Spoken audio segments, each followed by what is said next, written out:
കഥ തുടങ്ങുന്നത് കിങ്സ് ലാൻഡിംഗിൽ നിന്നാണ്. പുറത്ത് വലിയൊരു ചതി നടക്കുന്നുണ്ടെന്നറിയാതെ ആര്യ സ്റ്റാർക്ക് തന്റെ ഗുരുവായ സിരിയോ ഫോറലിന്റെ കൂടെ വാൾ പരിശീലിക്കുകയാണ്. സിരിയോ ഫോറൽ നിർദ്ദേശം നൽകുന്നു: ഇടത്തോട്ട്, താഴോട്ട്, മുകളിലേക്ക്. അവർ വളരെ സമാധാനത്തോടെയാണ് പരിശീലിക്കുന്നത്. പക്ഷേ തൊട്ടപ്പുറത്ത് സിംഹാസനമുറിയുടെ പുറത്ത് സ്റ്റാർക്ക് പടയാളികളും ലാനിസ്റ്റർ ഗാർഡുകളും തമ്മിൽ പൊരിഞ്ഞ യുദ്ധം നടക്കുകയാണ്. ആ നിലവിളികൾ ആര്യ കേൾക്കുന്നില്ല. പുറത്ത് സ്റ്റാർക്ക് കുടുംബത്തിലെ വേലക്കാർ സാധനങ്ങൾ പാക്ക് ചെയ്യുകയാണ്.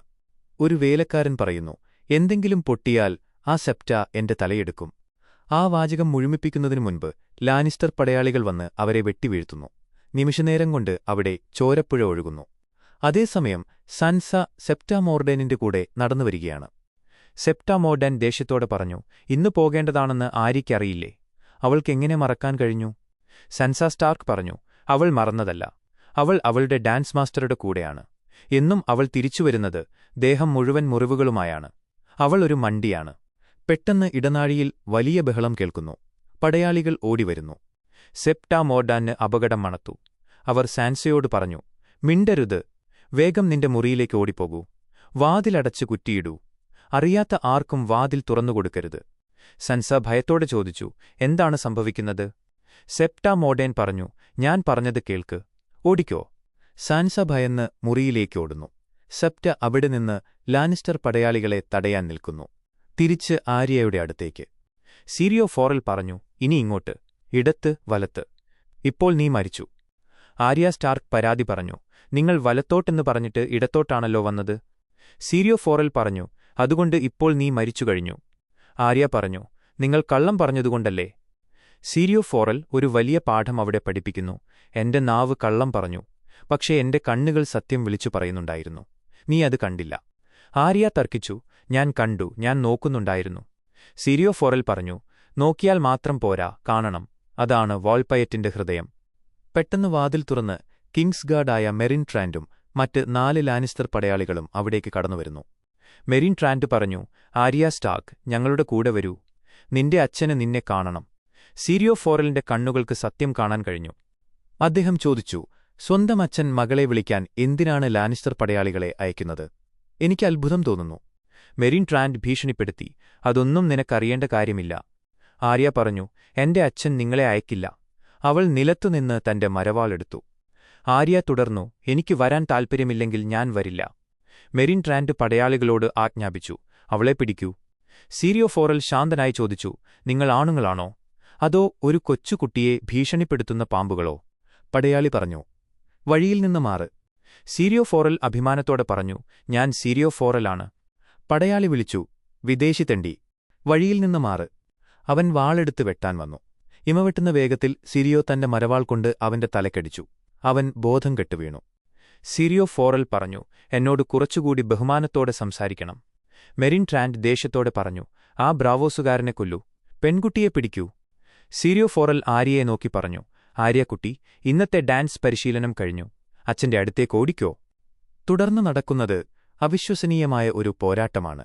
സിരിയോ ഫോറൽ കവചം ധരിച്ച 5 പടയാളികളെ വെറുമൊരു മരവാൾ കൊണ്ട് നേരിടുന്നു. അവരെ ഓരോരുത്തരെയായി അദ്ദേഹം തല്ലിവീഴ്ത്തുന്നു. മെറിൻ ട്രാൻഡ് പറഞ്ഞു: വിഡ്ഢികൾ. സിരിയോ ഫോറൽ ആര്യയോട് വിളിച്ചു പറഞ്ഞു: വേഗം പോകൂ. ആര്യ ചോദിച്ചു: എന്റെ കൂടെ വരൂ. സിരിയോ ഫോറൽ ഗൗരവത്തോടെ എന്നാൽ സ്നേഹത്തോടെ പറഞ്ഞു: ബ്രാവോസിലെ ഏറ്റവും മികച്ച വാൾപ്പയറ്റുകാരൻ യുദ്ധത്തിൽ നിന്ന് ഓടിപ്പോകില്ല. മെറിൻ ട്രാൻഡ് വാളുമായി മുന്നോട്ടു വരുന്നു. സിരിയോ മരവാൾ കൊണ്ട് തടുക്കുന്നു. ഒരുപാട് വെട്ടുകൾ തടുത്തതിനുശേഷം സിരിയോയുടെ മരവാൾ 2ആയി ഒടിയുന്നു. നിരായുധനായി നിൽക്കുമ്പോഴും സിറിയോ ചിരിക്കുന്നു. സിരിയോ ഫോറൽ ചോദിച്ചു: മരണദൈവത്തോട് നമ്മൾ എന്താണ് പറയുക? What do we say to the god of death? Arya Stark കരഞ്ഞുകൊണ്ട് മറുപടി പറഞ്ഞു: ഇന്നല്ല, നോട്ട് ടുഡേ. സിരിയോ ഫോറൽ പറഞ്ഞു: പോകൂ. ആര്യ ഓടിപ്പോകുന്നു. പിന്നിൽ സിരിയോയുടെ നിലവിളി കേൾക്കാം. ആ ധീരനായ മനുഷ്യൻ ആര്യയ്ക്കു വേണ്ടി മരണം വരിച്ചു. ഇതിനിടയിൽ സൻസ ഇടനാഴിയിലൂടെ ഓടുമ്പോൾ ദ ഹൗണ്ട്, സാൻഡോർ ക്ലിഗേൻ, അവളുടെ മുന്നിലെത്തുന്നു. സൻസ പറഞ്ഞു: എന്റെ അടുത്തു വരരുത്, ഞാൻ രാജ്ഞിയോട് പറയും. ദ ഹൗണ്ട് ചിരിച്ചുകൊണ്ട് ചോദിച്ചു: എന്നെ ആരാണ് അയച്ചതെന്നാ നീ കരുതുന്നത്? ആര്യ സ്റ്റാർക്ക് കുതിരലായത്തിലെത്തുന്നു. അവിടെ സ്റ്റാർക്ക് വേലക്കാരെ കൊന്നുതള്ളിയിട്ടുണ്ട്. അവളുടെ സാധനങ്ങൾ ചിതറിക്കിടക്കുന്നു. അവൾ സാധനങ്ങൾക്കിടയിൽ പരതി തന്റെ വാളായ നീഡിൽ കൈയിലെടുക്കുന്നു. അപ്പോഴാണ് അവിടെയുള്ള ഒരു സ്റ്റേബിൾ ബോയ് അവളെ കാണുന്നത്. സ്റ്റേബിൾ ബോയ് പറഞ്ഞു: നീ ഇവിടെയുണ്ടല്ലേ? ആര്യ സ്റ്റാർക്ക് ചോദിച്ചു: നിനക്കെന്താ വേണ്ടത്? സ്റ്റേബിൾ ബോയ് പറഞ്ഞു, എനിക്ക് നിന്നെ വേണം ചെന്നായ് പെണ്ണേ. ഇങ്ങോട്ട് വാ. ആര്യ പറഞ്ഞു, എന്നെ വിടൂ. എന്റെ അച്ഛൻ ഒരു പ്രഭുവാണ്. അദ്ദേഹം നിനക്ക് സമ്മാനം തരും. സ്റ്റേബിൾ ബോയ് ചിരിച്ചു. നിന്നെ പിടിച്ചാൽ രാജ്ഞി എനിക്ക് സമ്മാനം തരും. അവൻ ആര്യയെ പിടിക്കാൻ കൈനീട്ടുന്നു. ഭയന്നുപോയ ആര്യ തിരിയുന്നതിനിടയിൽ കൈയിലിരുന്ന നീഡിൽ അവന്റെ വയറ്റിലൂടെ തുളച്ചുകയറുന്നു. അവൻ അവിശ്വസനീയതയോടെ നോക്കി താഴെ വീഴുന്നു. ഇതാണ് ആര്യ നടത്തുന്ന ആദ്യത്തെ കൊലപാതകം, ഫസ്റ്റ് കിൽ. അവൾ ഞെട്ടിവിറച്ച് അവിടെ നിന്ന് ഓടിപ്പോകുന്നു. ഇരുട്ടറയിൽ നെഡ് സ്റ്റാർക്ക് തടവിലാണ്. അദ്ദേഹത്തിന്റെ കാലിലെ മുറിവ് പഴുത്തു തുടങ്ങി. ഇരുട്ടിൽ നിന്ന് ഒരു വെളിച്ചം വരുന്നു. അത് വാരീസ് ദ സ്പൈഡറാണ്. ലോർഡ് സ്റ്റാർക്ക്, നിങ്ങൾക്ക് ദാഹിക്കുന്നുണ്ടാകും. അദ്ദേഹം ഒരു തോൽക്കുടത്തിൽ വെള്ളം നീട്ടുന്നു. വിഷമില്ല, ഞാൻ ഉറപ്പുതരുന്നു. എന്തുകൊണ്ടാണ് ആരും എന്നെ വിശ്വസിക്കാത്തത്? നെഡ് ആ വെള്ളം ആർത്തിയോടെ കുടിക്കുന്നു. വാരീസ് പറഞ്ഞു, ബാക്കി സൂക്ഷിച്ചുവെക്കൂ. ഇവിടെ ദാഹിച്ചു മരിച്ചവരുണ്ട്. നെഡ് സ്റ്റാർക്ക് ചോദിച്ചു, എന്റെ മക്കളെവിടെ? ലോർഡ് വാരീസ് പറഞ്ഞു, ഇളയവൾ ആര്യ രക്ഷപ്പെട്ടെന്ന് തോന്നുന്നു. എന്റെ കിളികൾക്ക് പോലും അവളെ കണ്ടെത്താൻ കഴിഞ്ഞില്ല. പക്ഷേ സാൻസ ഇപ്പോഴും ജോഫ്രിയുമായുള്ള വിവാഹത്തിന് കാത്തിരിക്കുകയാണ്. സെർസി അവളെ നിരീക്ഷണത്തിൽ വെച്ചിട്ടുണ്ട്. പക്ഷേ നിങ്ങളുടെ ബാക്കി പടയാളികളെല്ലാം കൊല്ലപ്പെട്ടു. വാരീസ് മുഖം ചുളിച്ചുകൊണ്ട് പറഞ്ഞു, എനിക്ക് ചോര കാണുന്നതിഷ്ടമല്ല. നെഡ് സ്റ്റാർക്ക് ദേഷ്യത്തോടെ ചോദിച്ചു, എന്റെ ആളുകളെ അവർ കൊന്നപ്പോൾ നീ നോക്കി നിന്നില്ലേ? ഒന്നും ചെയ്തില്ലല്ലോ. ലോർഡ് വാരീസ് പറഞ്ഞു, അതെ, ഇനിയും ഞാൻ അതുതന്നെ ചെയ്യും. എനിക്ക് ആയുധമില്ല, കവചമില്ല. ചുറ്റും ലാനിസ്റ്റർ വാളുകളായിരുന്നു. എന്നെ കണ്ടാൽ ഒരു ഹീറോ ആണെന്ന് തോന്നുന്നുണ്ടോ? വാരീസ് ചോദിച്ചു, ജോഫ്രിയുടെ ജനനരഹസ്യം രാജ്ഞിയോട് പറയാൻ മാത്രം എന്ത് ഭ്രാന്താണ് നിങ്ങളെ ബാധിച്ചത്? നെഡ് സ്റ്റാർക്ക് പറഞ്ഞു, കാരുണ്യം എന്ന ഭ്രാന്ത്, ദ മാഡ്നസ് ഓഫ് മേഴ്സി. അവൾ കുട്ടികളെയും കൊണ്ട് രക്ഷപ്പെടുമെന്ന് ഞാൻ കരുതി. ലോർഡ് വാരീസ് പറഞ്ഞു, കഷ്ടം, എപ്പോഴും കുട്ടികളാണ് അനുഭവിക്കുന്നത്. റോബർട്ടിനെ കൊന്നത് വീഞ്ഞോ കാട്ടുപന്നിയോ അല്ല, നിങ്ങളുടെ കാരുണ്യമാണ് രാജാവിനെ കൊന്നത്. വാരീസ് പോകാൻ തുടങ്ങുന്നു. നെഡ് സ്റ്റാർക്ക് പറഞ്ഞു, എങ്കിൽ എന്റെ കഴുത്തറുത്ത് എന്നെ കൊന്നേക്കൂ. ലോർഡ് വാരീസ് പറഞ്ഞു, ഇന്നല്ല, നോട്ട് ടുഡേ. നെഡ് സ്റ്റാർക്ക് ചോദിച്ചു, നീ യഥാർത്ഥത്തിൽ ആരെയാണ് സേവിക്കുന്നത് വാരീസ്? വാരീസ് തിരിഞ്ഞുനിന്ന് ഗൗരവത്തോടെ പറഞ്ഞു, രാജ്യത്തെ, ദ റിൽം. ആരോ ഒരാളതിനുണ്ടാവണമല്ലോ. കഥ ദ വാളിലേക്ക് മാറുന്നു. കാട്ടിൽ നിന്ന് 2 മൃതദേഹങ്ങൾ നൈറ്റ്സ് വാച്ച് കണ്ടെടുക്കുന്നു. അത് ബെഞ്ചൻ സ്റ്റാർക്കിന്റെ കൂടെ പോയ ഓത്തോറും ജാഫർ ഫ്ലവേഴ്സുമാണ്. ഒത്തൽ യാർവിക് പറഞ്ഞു, ഇത് ഒത്തോറാണ്. മറ്റേത് ജാഫർ ഫ്ലവേഴ്സും. അവന്റെ കൈ ചെന്നായ കടിച്ചെടുത്തിട്ടുണ്ട്. ജിയോർ മോർമണ്ട് ചോദിച്ചു, ബെഞ്ചനെക്കുറിച്ച് എന്തെങ്കിലും വിവരമുണ്ടോ? ജോൺ സ്നോ പറഞ്ഞു, ഇല്ല പ്രഭു. ഇവർ മരിച്ചിട്ട് കുറേ നേരമായി എന്ന് തോന്നുന്നു. ഇതിനിടയിൽ സാംവെൽ ടാർലി ഒരു കാര്യം ശ്രദ്ധിക്കുന്നു. അവൻ മൂക്ക് പൊത്തിപ്പിടിക്കുന്നില്ല. സാംവെൽ ടാർലി പറഞ്ഞു, ഒരു നാറ്റവുമില്ല. ഒത്തൽ ചോദിച്ചു, എന്ത് നാറ്റം? സാംവെൽ ടാർലി പറഞ്ഞു, അവർ മരിച്ചിട്ട് ദിവസങ്ങളായെങ്കിൽ ചീഞ്ഞ നാറ്റമുണ്ടാവണ്ടേ? ഇതിന് മണമില്ല. ജോൺ സ്നോ പറഞ്ഞു, നമുക്കിവരെ കത്തിക്കാം. ഒത്തൽ സമ്മതിച്ചു, അത് നല്ല ആശയമാണ്, കാട്ടുവാസികൾ ചെയ്യുന്നതുപോലെ. പക്ഷേ ജിയോർ മോർമണ്ട് പറഞ്ഞു, വേണ്ട, മിസ്റ്റർ ഏമൺ ഇവരെ ഒന്ന് പരിശോധിക്കട്ടെ. സാം ഭീരുവാണെങ്കിലും മണ്ടനല്ല. അവരെ അകത്തേക്കു കൊണ്ടുപോകൂ. ജിയോർ മോർമണ്ട് ജോൺ സ്നോവിനെ തന്റെ മുറിയിലേക്ക് വിളിപ്പിക്കുന്നു. ജിയോർ മോർമണ്ട് പറഞ്ഞു, എനിക്കൊരു വീഞ്ഞെടുക്കൂ സ്നോ. നിനക്കും ഒരെണ്ണമെടുത്തോ. രാജാവ് മരിച്ചു. ജോൺ സ്നോ ഞെട്ടിപ്പോയി. എന്റെ അച്ഛനെക്കുറിച്ച് വല്ല വിവരവുമുണ്ടോ? ജിയോർ മോർമണ്ട് ഒരു കത്ത് ജോണിന് കൊടുക്കുന്നു.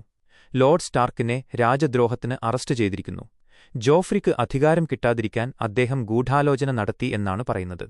ജോൺ സ്നോ ആ കത്ത് വായിച്ച് ദേഷ്യത്തിൽ എഴുന്നേൽക്കുന്നു. ജിയോർ മോർമണ്ട് മുന്നറിയിപ്പ് നൽകി, മണ്ടത്തരമൊന്നും കാണിക്കരുത്. നിന്റെ കടമ ഇവിടെയാണ്.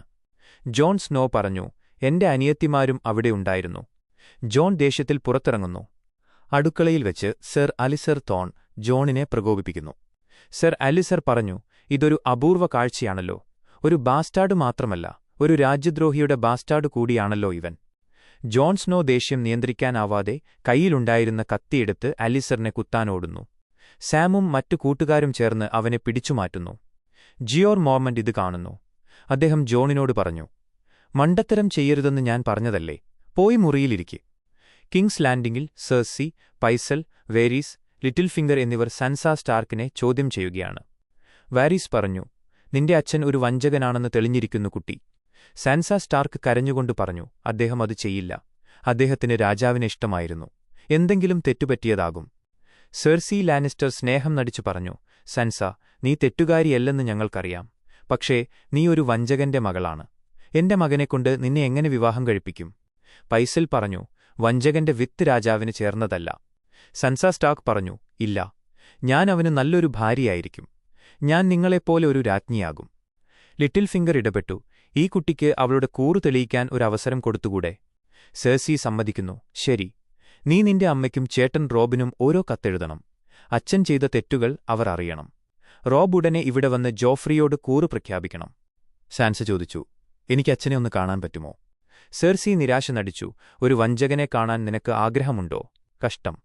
നിന്റെ അച്ഛന്റെ വിധി നിന്റെ കയ്യിലാണ്. നീ കത്തെഴുതൂ. സാൻസ മനസ്സില്ലാ മനസ്സോടെ ആ കത്ത് എഴുതുന്നു. വിന്റർഫെല്ലിൽ റോബ് സ്റ്റാർക്ക് ആ കത്ത് വായിക്കുന്നു. റോബ് സ്റ്റാർക്ക് ചോദിച്ചു, രാജദ്രോഹമോ? സാൻസയാണോ ഇതെഴുതിയത്? മാസ്റ്റർ ലൂവിൻ പറഞ്ഞു, കൈപ്പട സാൻസയുടേതാണ്, പക്ഷേ വാക്കുകൾ രാജ്ഞിയുടേതാണ്.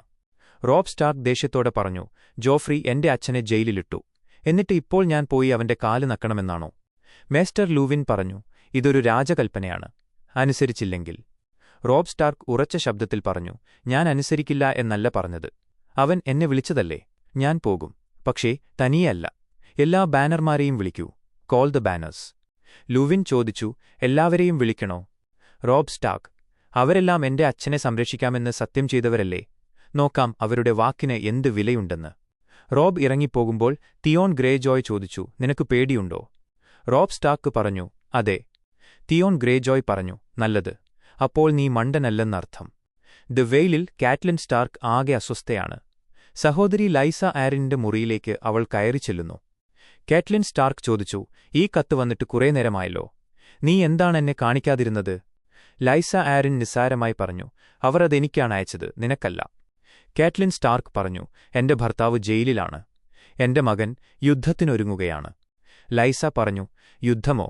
നിന്റെ മകൻ ലാനിസ്റ്റർമാർക്കെതിരെ യുദ്ധം ചെയ്യാൻ പോവുകയാണോ? അവനെ ഉപദേശിച്ച് തിരുത്തണം. കാറ്റ്ലിൻ ദേഷ്യപ്പെട്ടു, നിനക്ക് കുടുംബമെന്നുവെച്ചാൽ ഒന്നുമല്ലേ? ലൈസ പറഞ്ഞു, എനിക്ക് കുടുംബം തന്നെയാണ് വലുത്. അതുകൊണ്ട് എന്റെ മകൻ റോബിന്റെ ജീവൻ ഞാൻ അപകടത്തിലാക്കില്ല. കാറ്റ്ലിൻ സ്റ്റാർക്ക് ചോദിച്ചു, അപ്പോൾ നീ ഞങ്ങളെ സഹായിക്കില്ലേ? വെയിലിലെ പടയാളികളെ തരില്ലേ? ലൈസ ആരിൻ തീർത്തു പറഞ്ഞു, ഇല്ല. വെയിലിലെ പടയാളികൾ ഇവിടെ തന്നെ നിൽക്കും, എന്റെ മകനെ സംരക്ഷിക്കാൻ. സ്വന്തം സഹോദരി തന്നെ കൈവിട്ടതിന്റെ വേദനയിൽ കാറ്റ്ലിൻ നിൽക്കുന്നു. ദ വെയിലിൽ നിന്ന് പുറത്തായ ടിരിയനും ബ്രോണും കാട്ടിലൂടെ നടക്കുകയാണ്. ബ്രോൺ പറഞ്ഞു, നിന്നെ ഇവിടെ ഉപേക്ഷിച്ചു പോയാൽ എന്തു ചെയ്യും? ടിരിയൻ പറഞ്ഞു, മിക്കവാറും പട്ടിണി കിടന്നു ചാകും. അവർ സംസാരിച്ചുകൊണ്ടിരിക്കെ കാട്ടുവാസികൾ അവരെ വളയുന്നു. അവരുടെ തലവൻ ഷർഗയാണ്. ഷഗ്ഗ പറഞ്ഞു, കുള്ളനെ കൊന്ന് ആടിനു കൊടുക്കാം.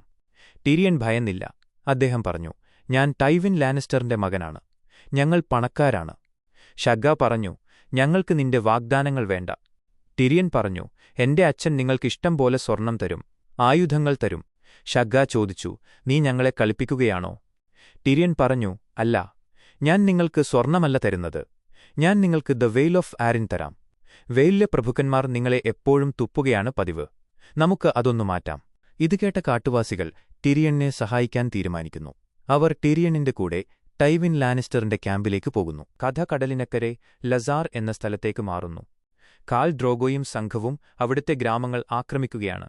അവർ സമാധാനപ്രിയരായ ആട്ടിടയന്മാരെ കൊന്നൊടുക്കുന്നു, വീടുകൾ കത്തിക്കുന്നു. കത്തിക്കരിഞ്ഞ ഗ്രാമത്തിലൂടെ ഡേനറീസ് നടക്കുമ്പോൾ റാഹാരോ പറയുന്നു, ഈ ആട്ടിടയന്മാർ നല്ല അടിമകളാണ്. ഖാൽ അവരെ വിറ്റ് സ്വർണവും പട്ടും വാങ്ങും. ഡെനറീസ് ചോദിച്ചു, ദോത്രാക്കികൾക്ക് പണത്തിൽ വിശ്വാസമില്ലല്ലോ? ജോറ മോർമണ്ട് മറുപടി നൽകി, നമുക്ക് കപ്പലുകൾ വാങ്ങാൻ സ്വർണം വേണം രാജകുമാരി. വെസ്റ്ററോസിലേക്ക് പോകാൻ കപ്പലുകൾ വേണം. അതായത് ഡെനറീസിന് സിംഹാസനം പിടിച്ചുകൊടുക്കാൻ വേണ്ടിയാണ് ഡ്രോഗോ ഈ പാവങ്ങളെ കൊന്നൊടുക്കുന്നത്. നടന്നുപോകുമ്പോൾ ദോത്രാക്കി പടയാളികൾ സ്ത്രീകളെ ഉപദ്രവിക്കുന്നത് ഡെനറീസ് കാണുന്നു. ഡെനറീസിന് അത് സഹിക്കാൻ കഴിഞ്ഞില്ല. ഡെനറീസ് പറഞ്ഞു, ജോറ, അവരോട് നിർത്താൻ പറയൂ. ജോറ മോർമണ്ട് പറഞ്ഞു, ഖലീസി, ഈ പടയാളികൾ യുദ്ധം ചെയ്തത് ഇതിനുവേണ്ടിയാണ്. ഇതാണ് അവരുടെ പ്രതിഫലം. പക്ഷേ ഡെനറീസ് വിട്ടില്ല. അവൾ കൽപ്പിച്ചു, ഇല്ല, ഞാൻ പറയുന്നതനുസരിക്കൂ, അല്ലെങ്കിൽ അതിനുള്ള കാരണം ഡ്രോഗോ ചോദിക്കും. അവളുടെ കൽപ്പന കേട്ട് ജോറായും റഹാറോയും ചെന്ന് ആ സ്ത്രീകളെ രക്ഷിക്കുന്നു. അതിൽ മിറിമാസ് ദൂർ എന്നൊരു സ്ത്രീയുമുണ്ടായിരുന്നു. ഡെനേരീസ് അവരോട് പറഞ്ഞു, ഇവരെ എന്റെ അടുത്തേക്ക് കൊണ്ടുവരൂ, ഇവരെല്ലാം എന്റേതാണ്. ഇത് ദോത്രാക്കി പടയാളിയായ മാഗോയ്ക്ക് ഇഷ്ടപ്പെട്ടില്ല. അവൻ ഖാൽ ദ്രോഗോയുടെ അടുത്ത് പരാതിയുമായി ചെല്ലുന്നു. മഗോ പരാതിപ്പെട്ടു, ഖലീസി എന്റെ അടിമകളെ തട്ടിയെടുത്തു. കാൾ ഡ്രോഗോ ചോദിച്ചു, എന്റെ ജീവിതത്തിലെ നിലാവേ, മാഗോ പറയുന്നത് സത്യമാണോ? ഡെനറീസ് പറഞ്ഞു, സത്യമാണ്. ഞാൻ ആ സ്ത്രീകളെ സ്വന്തമാക്കി. അതുകൊണ്ട് അവരെ ആരും ഉപദ്രവിക്കാൻ പാടില്ല. വേണമെങ്കിൽ പടയാളികൾക്ക് അവരെ വിവാഹം കഴിക്കാം. മാഗോയുടെ സുഹൃത്തായ കോത്തോ ചോദിച്ചു, കുതിര എപ്പോഴെങ്കിലും ആടിനെ ഇണചേരാറുണ്ടോ? അതിന് ഡെനേരീസ് നൽകിയ മറുപടി വളരെ ശക്തമായിരുന്നു. ഡെനേരീസ് പറഞ്ഞു, ഡ്രാഗൺ കുതിരയെയും ആടിനെയും ഒരുപോലെ ഭക്ഷിക്കും. ഇത് കേട്ട് മാഗോയ്ക്ക് ദേഷ്യം വന്നു. മാഗോ പറഞ്ഞു, നീ ഒരു വിദേശിയാണ്. നീ എന്നോട് ആജ്ഞാപിക്കാൻ വരണ്ട. ഡെനേരീസ് പറഞ്ഞു, ഞാൻ ഖലീസിയാണ്. ഞാൻ ആജ്ഞാപിക്കും. കാൽ ദ്രോഗോ ചിരിച്ചുകൊണ്ട് പറഞ്ഞു, കണ്ടോ അവൾക്കെത്ര വാശിയാണെന്ന്. ദ്രോഗോ മാഗോയോട് പറഞ്ഞു, പോയി വേറെ വല്ലയിടത്തും നിന്റെ പണി നോക്ക്. മാഗോ അപമാനിക്കപ്പെട്ടതുപോലെ തോന്നി. അവൻ നിലത്തു തുപ്പുന്നു. എന്നിട്ട് വാളൂരുന്നു. മാഗോ വിളിച്ചു പറഞ്ഞു, ഒരു വിദേശവേശ്യയുടെ വാക്ക് കേൾക്കുന്നവൻ ഖാലല്ല. അതോടെ കളി മാറി. ഡ്രോഗോ സിംഹാസനത്തിൽ നിന്ന് മെല്ലെ എഴുന്നേൽക്കുന്നു. കാൽ ദ്രോഗോ പറഞ്ഞു, ഞാൻ നിന്റെ ശരീരം കത്തിക്കില്ല. ദോത്രക്കി വിശ്വാസപ്രകാരം മരിച്ചാൽ ശരീരം കത്തിച്ചാലേ ആത്മാവിന് മോക്ഷം കിട്ടൂ. അത് നിഷേധിക്കുക എന്നത് വലിയ ശിക്ഷയാണ്. മാഗോ വാളുമായി നിൽക്കുന്നു. ഡ്രോഗോ തന്റെ കൈയിലുണ്ടായിരുന്ന 2 ചെറിയ കത്തികൾ താഴെയിടുന്നു. എന്നിട്ട് വെറും കൈയോടെ മാഗോയുടെ അടുത്തേക്ക് നടക്കുന്നു. കാൽ ദ്രോഗോ പറഞ്ഞു, പുഴുക്കൾ നിന്റെ കണ്ണുകൾ തിന്നും. വണ്ടുകൾ നിന്റെ ശ്വാസകോശത്തിലൂടെ ഇഴഞ്ഞു നടക്കും. മഴ നിന്റെ ചീഞ്ഞഴുകിയ തൊലിയിൽ വീഴും. അവസാനം എല്ലുകൾ മാത്രമേ ബാക്കിയാകൂ. മാഗോ ആഞ്ഞുവെട്ടുന്നു. ഡ്രോഗോ നിഷ്പ്രയാസം ഒഴിഞ്ഞുമാറുന്നു. പെട്ടെന്ന് ഡ്രോഗോ മാഗോയുടെ കൈ പിടിച്ച് വാൾ തട്ടിയെടുക്കുന്നു. അതേ വാൾ കൊണ്ട് മാഗോയുടെ കഴുത്തറുക്കുന്നു. അത്രയും കൊണ്ട് ഡ്രോഗോ നിർത്തിയില്ല. അവൻ മാഗോയുടെ മുറിഞ്ഞ കഴുത്തിലൂടെ കൈയിട്ട് അവന്റെ നാവ് പുറത്തേക്ക് വലിച്ചെടുക്കുന്നു. എല്ലാവരും ഭയന്ന് വിറച്ചു നിൽക്കുന്നു. ഡ്രോഗോ ആ ചോര ഒലിക്കുന്ന നാവ് വലിച്ചെറിയുന്നു. ഡ്രോഗോ തിരിച്ചു നടക്കുമ്പോൾ ഡെനേരീസ് ഓടിവരുന്നു. ഡെനേരീസ് പറഞ്ഞു, അങ്ങേക്ക് മുറിവേറ്റു. ഡ്രോഗോയുടെ നെഞ്ചിൽ ഒരു ചെറിയ വെട്ടുകൊണ്ടിരുന്നു. ഖാൽ ദ്രോഗോ പറഞ്ഞു, ഇതൊരു പോറലല്ലേ ഉള്ളൂ, ഒരു ഈച്ച കടിച്ചതാണ്. അപ്പോഴാണ് ഡെനേരീസ് നേരത്തെ രക്ഷിച്ച ആ സ്ത്രീ മിരി മാസ്ദൂർ മുന്നോട്ടു വരുന്നത്. മിരി മാസ്ദൂർ പറഞ്ഞു, എനിക്ക് ആ മുറിവുണക്കാൻ കഴിയും. ഞാൻ ക്ഷേത്രത്തിലെ പുരോഹിതയായിരുന്നു. കോത്തോ തടയാൻ ശ്രമിച്ചു. ഈ മന്ത്രവാദിനിയുടെ സഹായം ഖാലിന് ആവശ്യമില്ല. പക്ഷേ ഡെനേരീസ് സമ്മതിച്ചില്ല. ഡെനേരീസ് പറഞ്ഞു, അവൾ ചികിത്സിക്കട്ടെ. അങ്ങയുടെ ചോര കാണുമ്പോൾ എനിക്ക് വേദനിക്കുന്നു. ഖാൽ ദ്രോഗോ ഒരു നിമിഷം ആലോചിക്കുന്നു. അവസാനം അവൻ സമ്മതിക്കുന്നു. മിരി മാസ്ദൂർ ആ മുറിവ് പരിശോധിക്കാൻ തുടങ്ങുന്നു. റോബ് സ്റ്റാർക്ക് തന്റെ സൈന്യവുമായി തെക്കോട്ടു വരുന്നു. രാത്രി ഭക്ഷണത്തിനിടയിൽ വടക്കൻ പ്രഭുക്കന്മാർ തർക്കിക്കുകയാണ്. ഗ്രേറ്റ് ജോൺ അംബർ എന്ന പ്രഭു റോബിന് വെല്ലുവിളിക്കുന്നു. ഗ്രേറ്റ് ജോൺ അംബർ പറഞ്ഞു, 30 വർഷമായി ഞാൻ യുദ്ധം ചെയ്യുന്നു. ഞാൻ മുൻനിരയിൽ യുദ്ധം നയിക്കും. അല്ലെങ്കിൽ ഞാൻ എന്റെ പടയാളികളുമായി തിരിച്ചുപോകും. റോബ് സ്റ്റാർക്ക് വളരെ ശാന്തനായി പറഞ്ഞു, നിങ്ങൾക്ക് പോകാം ലോർഡ് അംബർ. പക്ഷേ യുദ്ധം കഴിഞ്ഞാൽ ഞാൻ വന്ന് നിങ്ങളുടെ കോട്ട പിടിച്ചെടുക്കും. സത്യം ലംഘിച്ചതിന് നിങ്ങളെ തൂക്കിലേറ്റും. ദേഷ്യം വന്ന ഗ്രേറ്റ് ജോൺ എഴുന്നേറ്റ് വാളൂരുന്നു. പെട്ടെന്ന് റോബിന്റെ ചെന്നായ ഗ്രേവിന്റെ ടേബിളിന് മുകളിലൂടെ ചാടിവീണ് ഗ്രേറ്റ് ജോണിന്റെ കൈയിൽ കടിക്കുന്നു. ചെന്നായ അദ്ദേഹത്തിന്റെ 2 വിരലുകൾ കടിച്ചെടുത്ത് തുപ്പുന്നു. എല്ലാവരും ഞെട്ടിപ്പോയി. റോബ് സ്റ്റാർക്ക് പറഞ്ഞു, എന്റെ അച്ഛൻ പറഞ്ഞിട്ടുണ്ട്, യജമാനന് നേരെ വാളെടുക്കുന്നത് മരണശിക്ഷ കിട്ടാവുന്ന കുറ്റമാണെന്ന്. പക്ഷേ ഗ്രേറ്റ് ജോൺ എനിക്ക് ഇറച്ചി മുറിച്ചു തരാൻ എഴുന്നേറ്റതാണെന്ന് കരുതാം. അങ്ങനെ ഗ്രേറ്റ് ജോൺ അംബറും മറ്റു പ്രഭുക്കന്മാരും റോബിനെ പൂർണ്ണമായി അംഗീകരിക്കുന്നു. റോബ് സ്റ്റാർക്ക് രാത്രിയിൽ തന്റെ അനിയൻ ബ്രാനിന്റെ മുറിയിൽ വരുന്നു. റോബ് പറഞ്ഞു, വിന്റർഫെല്ലിൽ എപ്പോഴും ഒരു സ്റ്റാർക്ക് ഉണ്ടായിരിക്കണം. There must always be a Stark at Winterfell. ഞാൻ വരുന്നതുവരെ നീയാണിവിടുത്തെ ലോഡ്. റോബ് പോയ ശേഷം ഒളിച്ചു നിൽക്കുകയായിരുന്ന ഇളയ അനിയൻ റിക്കോൺ വരുന്നു. ബ്രാൻ പറഞ്ഞു, അവർ അമ്മയെയും അച്ഛനെയും കൂട്ടിത്തിരിച്ചുവരും. റിക്കോൺ സങ്കടത്തോടെ പറഞ്ഞു, ഇല്ല, അവർ വരില്ല. ദ വാളിൽ രാത്രിയായി. ഗോസ്റ്റ് അസ്വസ്ഥനായി കുരയ്ക്കുന്നു. ജോൺ സ്നോ എഴുന്നേറ്റ് ചോദിച്ചു, എന്താ പറ്റിയത് ഗോസ്റ്റ്? ഗോസ്റ്റ് ജിയോർ മോർമണ്ടിന്റെ മുറിയിലേക്ക് ഓടുന്നു. ജോൺ പുറകെ ചെല്ലുന്നു. മുറിയിൽ ആരുമില്ല. കമാൻഡർ എന്ന് വിളിച്ച് ജോൺ അകത്തേക്ക് കയറുന്നു. പെട്ടെന്ന് വാതിലടയുന്നു. അകത്ത് നേരത്തെ കൊണ്ടുവന്ന ഓത്തറിന്റെ മൃതദേഹം എഴുന്നേറ്റ് നിൽക്കുന്നു. അവന്റെ കണ്ണുകൾ നീലനിറത്തിൽ തിളങ്ങുന്നു. അവൻ ഒരു വൈറ്റായി മാറിയിരിക്കുന്നു. ജോൺ തന്റെ വാളുകൊണ്ട് കുത്തുന്നു. പക്ഷേ അവന് ഒന്നും സംഭവിക്കുന്നില്ല. അവന്റെ കൈ വെട്ടിമാറ്റുന്നു. പക്ഷേ ആ വെട്ടിയെടുത്ത കൈ അനങ്ങിക്കൊണ്ടിരിക്കുന്നു. ആ ശവം ജോണിന്റെ കഴുത്തിൽ പിടിച്ച് ഞെരിക്കുന്നു. ബഹളം കേട്ട് ജിയോർ മോർമണ്ട് വിളക്കുമായി വരുന്നു. ശവം എഴുന്നേറ്റ് ജോണിന്റെ വാൾ നെഞ്ചിൽ നിന്ന് വലിച്ചൂരുന്നു. ജോൺ സ്നോ വിളിച്ചു പറഞ്ഞു, മാറിക്കോ. ജോൺ ജിയോറിന്റെ കൈയിൽ നിന്ന് വിളക്ക് വാങ്ങി ആ ശവത്തിനു നേരെ എറിയുന്നു. ശരീരത്തിൽ തീ പിടിച്ചതും ആ വൈറ്റ് അലറിക്കരയുന്നു. വൈറ്റ് വോക്കേഴ്സിനെ കൊല്ലാൻ സാധാരണ ആയുധങ്ങൾ പോരാ, തീ വേണമെന്ന് അവർ മനസ്സിലാക്കുന്നു. പിറ്റേന്ന് അവർ ആ ശവങ്ങൾ കത്തിക്കുന്നു. സാംവൽ ടാർലി പുസ്തകത്തിൽ വായിച്ച കാര്യങ്ങൾ പറയുന്നു. ഇവനെ വൈറ്റ് വോക്കേഴ്സ് തൊട്ടതാണ്. അതുകൊണ്ടാണ് നീലക്കണ്ണുകൾ വന്നത്. ടിരിയൻ കാട്ടുവാസികളുമായി അച്ഛന്റെ ക്യാമ്പിലെത്തുന്നു. ടൈവൻ ലാനിസ്റ്റർ ചോദിച്ചു, ഇവരാരാണ്? ടിരിയൻ പറഞ്ഞു, ഇവർ എന്റെ കൂട്ടുകാരാണ്. ടൈവൻ തന്റെ മകനെ ഒന്ന് നോക്കി പറഞ്ഞു, റോബ് സ്റ്റാർക്ക് സൈന്യവുമായി വരുന്നുണ്ട്. ലാനിസ്റ്റർ സൈന്യം തോറ്റാൽ നമ്മുടെ കുടുംബത്തിന്റെ മാനം പോകും. ഷാഗ പറഞ്ഞു, കുള്ളൻ കൂടെയുണ്ടെങ്കിൽ ഞങ്ങൾ യുദ്ധം ചെയ്യാം. ടൈവിൻ സമ്മതിക്കുന്നു. ടിരിയന് യുദ്ധത്തിൽ പങ്കെടുക്കാതെ രക്ഷപ്പെടാൻ കഴിയില്ല. റോബ് സ്റ്റാർക്കിന്റെ ക്യാമ്പിലേക്ക് കാറ്റ്ലിൻ സ്റ്റാർക്ക് എത്തുന്നു.